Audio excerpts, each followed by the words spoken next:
ఇవ్వాల్సిందిగా రిక్వెస్ట్ చేస్తున్నాం. అందరికీ నమస్కారం అండి. ఇక్కడికి వచ్చిన మీడియా వారికి, అలాగే ఇంకా ఈ సినిమాని సపోర్ట్ చేయడానికి వచ్చిన చాలామంది ఫ్రెండ్స్ అండ్ సపోర్టర్స్ అందరికీ థ్యాంక్ యూ సో మచ్. ముందుగా ఆహా నా సక్సెస్లోనే కాదు, నా ఫెయిల్యూర్లో కూడా ఆహా ఎప్పుడూ నాతో ఉన్నింది. Thanks for that. నా ఇనిషియల్గా రాజావారి రాణి గారు, ఎస్ఆర్ కళ్యాణమండపం 2 పెద్ద హిట్ అయ్యాయి. నాకు ఇంకా గుర్తుంది. 2 సినిమాలు చాలా పెద్ద హిట్ అయ్యాయి. సెబాస్టియన్ సినిమా లాస్ట్ స్టేజ్కి వచ్చింది. అప్పుడే ఇంకా పెద్ద సినిమాలు 2 ఉన్నాయి. మన భీమ్లా నాయక్ అండ్ రాధేశ్యామ్ అనుకుంటాను. ఆ 2 సినిమాలు ఉన్నాయి. అప్పుడు సెబాస్టియన్ అనే సినిమా వస్తుంది. సెబాస్టియన్ అనే సినిమా ఓకే, మేము ప్రయత్నించాము, ఏదో సెకండ్ హాఫ్లో కొంచెం అటు ఇటు మిస్ అయిన ఫీలింగ్ ఉంది. అయినా సరే ఇలా సినిమా కిరణ్ అంటే మన సినిమా, ఏం ఆలోచించకుండా తీసుకోండి అని చెప్పి రామ్ సార్ అనడం, ఇమ్మీడియట్గా ఆ రోజు సెబాస్టియన్ అనే సినిమాను కూడా ఆ రోజు ఎక్వైర్ చేయడం అన్నది పెద్ద విషయం. Thank you so much Ram sir and అలాగే అరవింద్ సార్కి. ఎప్పుడు సపోర్ట్ చేస్తూనే ఉంటారు. అందుకే నా మాట, ఆహాలో నా సినిమాలన్నీ ఒక 4 సక్సెస్ అయిన సినిమాలు ఉంటే 2 ఫెయిల్యూర్ సినిమాలు కూడా ఉన్నాయనుకుంటా. అయినా సరే ఎప్పుడు నా సక్సెస్లో కానీ ఫెయిల్యూర్లో కానీ కిరణ్ సినిమా అంటే మన సినిమారా, మనం తీసుకున్నారా అని చెప్పి సపోర్ట్ చేస్తున్న ఆహా టీం అందరికీ thank you so much. Srinivas sir గురించి చెప్పాలి సార్. ఇందాక సార్ అన్నట్టు ఇట్స్ మా ఇద్దరి పరిచయం అన్నది ఏదో ఒక అన్నాతమ్ముల పరిచయం అనిపిస్తుంది. ఎందుకంటే అప్పుడు నాకెవరూ తెలీదు. ఫస్ట్లో రాజావారి రాణి గారు అయినప్పుడు చిన్న సరే ఇలా ప్రమోషన్స్ అది ఇది అన్నారు. దాన్ని ఎస్ఆర్ కళ్యాణమండపం అప్పుడు ఏదో సినిమా చేసుకొచ్చాం, అంతా సారే అప్పుడే వచ్చి ఇలా సినిమా చూద్దాము అంటే నాకు అప్పుడే సినిమా చూపించి ఫస్ట్ అడిగాను అనమాట. వీళ్ళకే చూపించాను ఫస్ట్, ఏంటి పరిస్థితి. అప్పటికి ఇంకా కాపీ అవ్వలేదు, ఫైనల్ అవ్వలేదు. జస్ట్ నేను చెప్పిందంతా ఒకటే. నాకు ఇంకా గుర్తు, ఆ రోజు మా ఫ్లాట్లోనే ఎక్కడ చూపించాలో తెలియక మా ఫ్లాట్లోనే షో వేసి చూపిస్తున్నాను. నన్ను 4 వచ్చారు ఆహా టీం నుంచి. షో అంతా అవుతుంది, అక్కడ డైలాగ్స్ ఏమి వినపడట్లేదు, ఏమీ కనపడట్లేదు. నాకు వీళ్ళకి అర్థమవుతుందా ఏంటని ఒక కంగారు. ఈయన పక్కకి పిలుచుకొని వెళ్ళి ఒకే ఒక మాట చెప్పాను, సార్ నన్ను జస్ట్ నమ్మండి, మీకు ఇటు సినిమా ఏం అర్థం కావట్లేదు, ఆ విషయం నాకు అర్థమైంది. జస్ట్ నా మొహం చూసి నన్ను నమ్మండి, ఈ సినిమా ఆడతా సార్, నన్ను నమ్మండి అన్నాను. ఎందుకు నమ్మాడో ఏం తెలీదు. ఈయన వెళ్ళిపోయి ఈ సినిమా తీసుకుందామని చెప్పారు. అలాగే ఎస్ఆర్ కళ్యాణమండపం సినిమా తీసుకున్నారు. ఆ సినిమా పెద్ద విజయం సాధించింది. అప్పటి నుంచి ఇప్పటిదాకా ఎప్పుడు ఇర్రెస్పెక్టివ్ ఆఫ్ ఆహాలో చేస్తున్నామా లేదా అని పక్కన పెడితే, ఎప్పుడైనా ఏంటి పరిస్థితి, సినిమా ఒపీనియన్ ఏంటి, ఎలా ఉంది, బాగుందని ఎప్పుడు తెలుసుకుంటూనే ఉంటాను.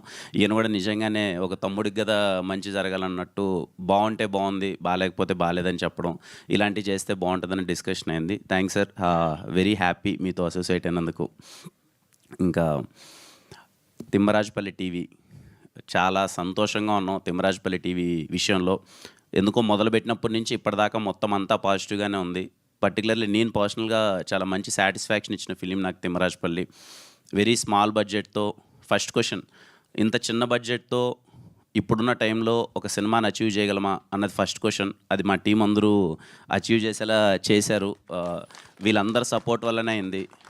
డైరెక్షన్ టీం అయితే ఏంటి, ప్రొడక్షన్ టీం అయితే ఏంటి, యాక్టర్స్ అయితే ఏంటి, వీళ్ళందరూ సపోర్ట్ చేయడం వల్ల చాలా చిన్న బడ్జెట్లో ఇంత క్వాలిటీ ఫిలిం తీయగలిగాం. ఆ సినిమాని అందరి సపోర్ట్తో, పర్టికులర్గా మీడియా సపోర్ట్తో, నాకు తెలిసి మా సురేష్ అన్న దగ్గర నుంచి ఈ సినిమాకి ఎక్కువ మెసేజ్లు వచ్చింటాయంట గ్రూప్లో, ప్రెస్ మీట్ అని. మీకు కూడా విసుగు వచ్చిండొచ్చు చాలా సందర్భాల్లో. చాలా సపోర్ట్ చేశారు మీడియా చాలా సందర్భాల్లో వచ్చి. మీరు తీసుకెళ్ళి, అంటే నేను పర్టికులర్గా విట్నెస్ చేశాననమాట ఈ సినిమాకి. ఫస్ట్ షో అంతా అయిపోయిన తర్వాత మీడియా వాళ్ళు నాకు అందరూ కాల్ చేసి, చాలా బాగుంది సినిమా, కొత్త వాళ్ళైనా చాలా బాగా చేశారని చెప్పి అప్రిషియేట్ చేయడం. వాళ్ళు పర్సనల్గా మామూలుగా చేసేదానికన్నా ఒక్క స్టెప్పు, అరే వీడేదో కొత్త వాళ్ళందరితో పెట్టి సినిమా తీశాడు, మన సైడ్ నుంచి 1% పుష్ చేద్దామని చెప్పి ప్రతి ఒక్కరూ పుష్ చేశారు. అలాగే 1-2 చిన్న తప్పులున్నా ఎనీ టైం ఆ తప్పులను కూడా కన్సిడర్ చేస్తాం. ఫస్ట్ సినిమా చాలా చిన్న ప్రయత్నంతో మాకు మంచి ఎక్స్పీరియన్స్, వెరీ సాటిస్ఫాక్షన్ ఇచ్చిన ఫిలిం. ఇంకొంచెం ఏమైనా చిన్న తప్పులుంటే నేర్చుకొని ఇంకా బెటర్గా పర్ఫామ్ చేస్తాం నెక్స్ట్ సినిమాల్లో. తిమ్మరాజుపల్లి సినిమాని సపోర్ట్ చేసిన ప్రతి ఒక్కరికి థ్యాంక్ యూ సో మచ్. అలాగే మా సుమైరా స్టూడియోస్ తేజ బ్రోకి థ్యాంక్ యూ. మీ సినిమా, తను కూడా ఇంకో సినిమా చేశాడు, అది త్వరలో రిలీజ్ అవబోతుంది, దానికి ఆల్ ద బెస్ట్. ఇంకా మా యాక్టర్స్ అందరూ చూసారుగా 1 మంత్లో ఎంత మార్పు వచ్చిందో, అందరూ కలకల్లాడిపోతున్నారు. Very happy. మా ముని ఏమో బెంగళూరు తిరిగి వచ్చాడంట, ఇప్పుడేదో నరేష్ని వచ్చినాడు. ఆ బెంగళూరు అక్కడ సినిమానేనా ముని? మా వాళ్ళు అందరూ, ఇదిగో మా వేదాకి అయితే ఏదో తమిళ సినిమాలు ఎక్కువ ఆఫర్లు వస్తున్నాయంట. ఇంకా మా సాయికి ఏదో పెద్ద పెద్ద కథలు అంటున్నారు. మా ప్రదీప్కి అయితే ఆల్రెడీ అసలు చాలా మంచి ఆఫర్లు వస్తున్నాయి. And I'm very happy. Ramachandraiah గారు కానీ, సల్లాపూరి గారు కానీ, నాకు ఇంకా వాళ్ళ పేర్లే గుర్తొస్తున్నాయి. ఇంకా ప్రతి ఒక్కరికి అంటే ఎక్కడ కనిపించినా అందరి ఫేస్లో మామూలుగా సినిమా అయిపోయిన తర్వాత ఏంటి సార్ నేను సినిమాలో ఏమైనా ఆపర్చునిటీనా అనే ఒక ఎక్స్ప్రెషన్ చూస్తాం. మా ఆర్టిస్టులు ఏంటంటే ఇంక నువ్వేంట్రా ఇచ్చేది, మాకు బయట సినిమాలు ఇస్తున్నారు అనే ఒక ఫీలింగ్ ఇస్తున్నారు. అది నిజంగా వెరీ హ్యాపీ. వాళ్ళకి మంచి అవకాశాలు వస్తున్నాయి, మంచిగా గ్రో అవుతున్నారు. అదే కావాలి. ఫస్ట్ పర్పస్ అదే. Okay, money always matters, but main purpose, motive కే ప్రొడక్షన్లో చేయడానికి రీజన్ ఏంటి అంటే ఓకే, మనము అటెంప్ట్ చేసినప్పుడు ఆ సినిమాలో యాక్ట్ చేసిన ప్రతి ఒక్కరికి, ఆ టెక్నీషియన్స్ ప్రతి ఒక్కరికి ఒక్క స్టెప్ మనం ఒక అవకాశం ఇచ్చినట్టయితే వాళ్ళు నిజంగా టాలెంటెడ్ అయితే మంచిగా ప్రూవ్ అయ్యి మంచి అవకాశాలు తెచ్చుకుంటారని ఈ సినిమా అది ప్రూవ్ చేసింది. ఆ విషయంలో చాలా హ్యాపీ. ఈ సినిమా నుంచి ఒక 20-30 మంది వాళ్ళ డ్రీమ్స్ స్టార్ట్ అయ్యాయి, మంచి అవకాశాలు వస్తున్నాయి. I'm so happy for them. ముఖ్యంగా మా వంశీ ఈ అబ్బాయి గురించి ఇంతకుముందు ఏ స్టేజ్లో లేడు. నేను చాలా సందర్భాల్లో చెప్పాను. One of the back bone అనమాట తిమ్మరాజుపల్లి టీవీ సినిమాకి. నేను సినిమా మొత్తం అయిపోయిన తర్వాత చూసి బ్యాక్గ్రౌండ్ స్కోర్ చూసిన తర్వాత నాకైతే నేను స్టన్ అయిపోయాను. చాలా తక్కువ డబ్బులు ఇచ్చాను ఈ అబ్బాయికి, నాకు తెలిసి ఎంతో 12-13 lakhs ఏమో అంతే అనుకుంటాను. కానీ అంతలో ఈ అబ్బాయి ఇంత అచీవ్ చేయడం అన్నది, మ్యూజిక్ అన్నది చాలా పెద్ద విషయం. మీరు చూస్తే తిమ్మరాజుపల్లి టీవీ ఎవరైనా బై ఎనీ ఛాన్స్ మిస్ అయ్యింటే ఆల్బమ్ గోకుల గోపాల అనే ఒక సాంగ్ వినండి. అరే ఎలా చేశారా అని అనిపిస్తుంది. అంత మంచిగా చేశాడు. Long way to go Vamshi. అసలు ఇంకా నేను చెప్పాల్సిన అవసరం లేదు, ఎందుకంటే నీ వర్క్ ఆడియన్స్లోకి వెళ్ళిపోయింది. మంచి అవకాశాలు వస్తున్నాయి, అందరూ నీ గురించే మాట్లాడుతున్నారు. I'm so happy for you.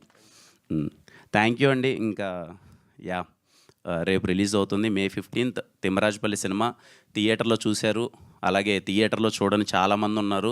వాళ్ళందరికీ నాకు అవగాహన ఉన్నంత వరకు అరే తిమ్మరాజుపల్లి సినిమా అంట బాగుందంట, చేసిన ప్రమోషన్సో లేకపోతే వెళ్ళిన పాజిటివ్ టాకో తిమ్మరాజుపల్లి చాలా బాగుందంట చూడాలని చాలామంది ఫ్యామిలీలు నాకున్న అవగాహన కొద్దీ వెయిట్ చేస్తున్నారు అనుకుంటున్నాను. వాళ్ళందరూ హ్యాపీగా ఈరోజు గోల్డ్ సబ్స్క్రిప్షన్ ఉంటే ఈరోజే చూడొచ్చు, లైక్ ప్రీమియర్ చూసినట్టు. లేదు రేపే చూద్దాం అనుకుంటే రేపు సినిమా రిలీజ్ అవుతుంది ఆహాలో. హ్యాపీగా తిమ్మరాజుపల్లి టీవీని మీ టీవీలో కూర్చొని చూడండి. మీరైతే ఖచ్చితంగా మంచి నాస్టాలజీ ఫీల్ అవుతారు. ముందు చెప్పినట్టే మళ్ళీ చెప్తున్నా, అది నా guarantee. Thank you so much అండి. Thank you all. Tamil and Telugu 2 లాంగ్వేజెస్లో స్ట్రీమ్ అవడం అనేది ఇంకా స్పెషల్. అవునండి, తమిళ్లో కూడా అవుతుందంటే చూడండి. Thank you so much Kiran గారు. టీవీ అనగానే మనకు గుర్తొచ్చే చాలా విషయాలు, చాలా మెమరీస్లో రిమోట్ ఒకటి. రిమోట్ కోసం కొట్టుకోవడం అనేది జనరల్గా టీవీ ఉన్న ప్రతి ఇంట్లో జరుగుతూనే ఉంటుంది. కాబట్టి మీ చిన్నప్పుడు రిమోట్ కోసం ఎవరితో కొట్లాట ఆడారు, ఎలా జరిగింది? అన్నతో అండి. మా అన్నతో బాగా కొట్టుకున్నారా? ఎవరికి ఏం కావాలి? ఇద్దరికి రిమోటే కావాలి కదా. రిమోట్ ఓకే, ఏం చూడాలని? ఏ సినిమా చూడాలి? మీరే ఛానల్, తనే ఛానల్, దేనికోసం?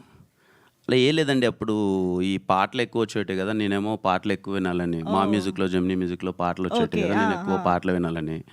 మా అన్నేమో కొంచెం న్యూస్ కానీ ఏదైనా న్యూస్ చూద్దాం లేకపోతే క్రికెట్ చూద్దాం అనేవాడు. అలా కొంచెం డిస్కషన్స్. మరి ఇప్పుడు రహస్య గారితో రిమోట్లో డామినేషన్ ఎవరిది? నేను టీవీ పెద్ద ఇప్పుడు లేదులేండి, నేను ఏదో వెళ్ళిపోతున్నాను, ఆడి ఇంట్లో కూర్చొని చూస్తుంటుంది. రిమోట్ గురించి పెద్ద గొడవే లేదు. సో డామినేషన్కి తావులేదు. ఓకే, సో ఇప్పుడు కిరణ్ గారు మన టీవీ కుమార్ గారి షాప్కి వెళ్ళి ఒక 90s వెళ్ళిపోయి ఒక VCR తెచ్చుకుని ఇంట్లో టీవీలో పెట్టుకుని చూడాలంటే ఏ సినిమా తెచ్చుకుంటారు? నరసింహనాయుడు చూస్తానండి. ఓ బాలయ్య బాబుకి కిరణ్ అంటే ఫస్ట్ ఆ 2 క్యాసెట్లు ఎందుకో బాగా ఇంట్లో ఉండి అది బాగా అయిపోయింది. అందుకే మళ్ళీ చూడాలనుకుంటే ఒకసారి మళ్ళీ సినిమాలో బొబ్బిల్ సింహం వేసేసారు, మీ ఇంట్లో నరసింహనాయుడు వచ్చేస్తుందేమో. Okay, thank you so much Kiran గారు. సో ఒక్కసారి మనకి